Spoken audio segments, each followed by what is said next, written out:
Bonjour à tous. La valeur de la firme est la somme des valeurs des projets acceptés par les dirigeants, avec V la valeur de la firme, N le nombre de projets acceptés par les dirigeants et VJ la valeur du projet J. Ainsi, la décision d'investissement est l'une des décisions les plus importantes de la firme. Elle détermine non seulement sa rentabilité, mais aussi sa classe de risque.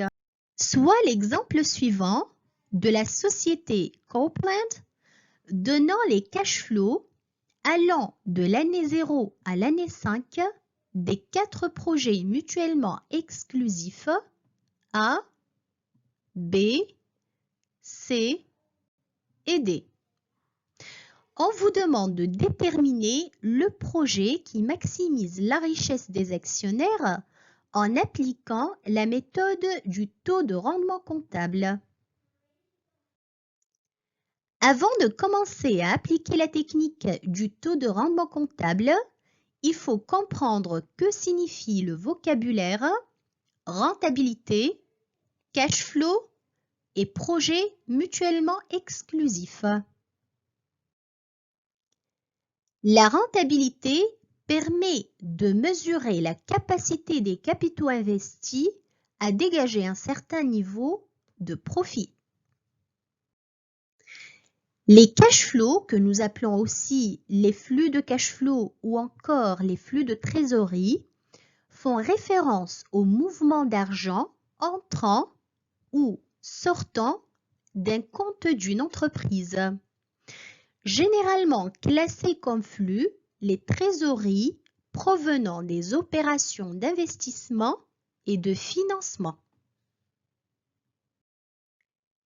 Deux projets sont dits mutuellement exclusifs ou incompatibles si la réalisation de l'un exclut celle de l'autre.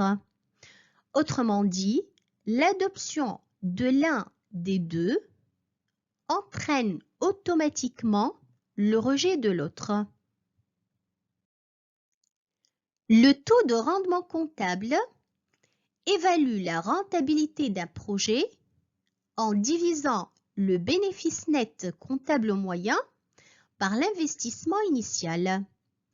Il est similaire au taux de rendement des actifs ou encore au taux de rendement des investissements.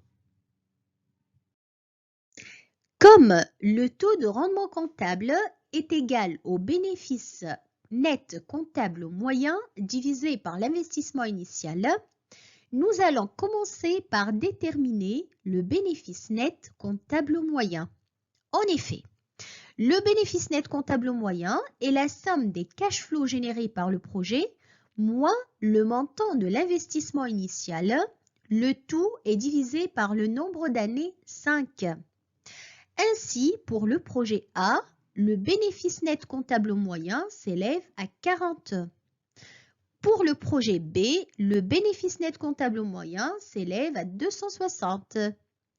Pour le projet C, le bénéfice net comptable moyen est égal à 250. Et pour le projet D, le bénéfice net comptable moyen est de 220.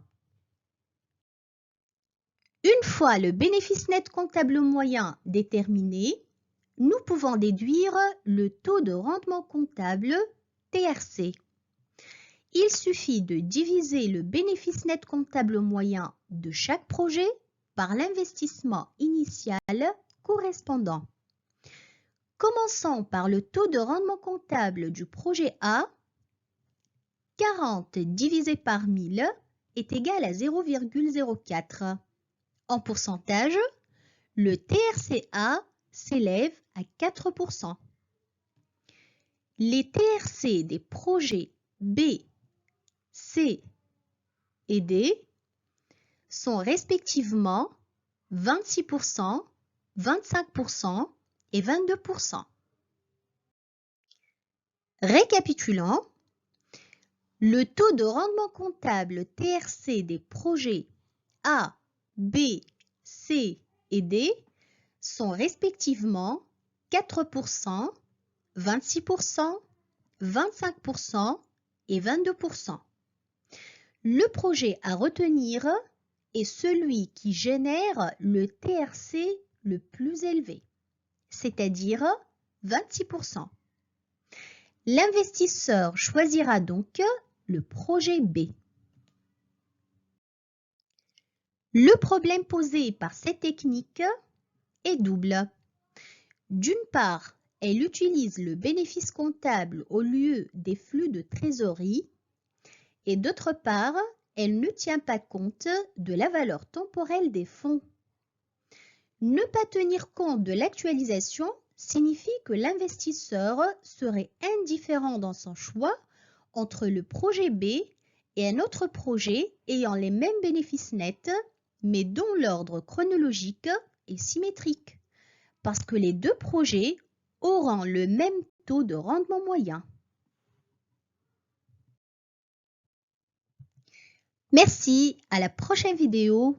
Au revoir.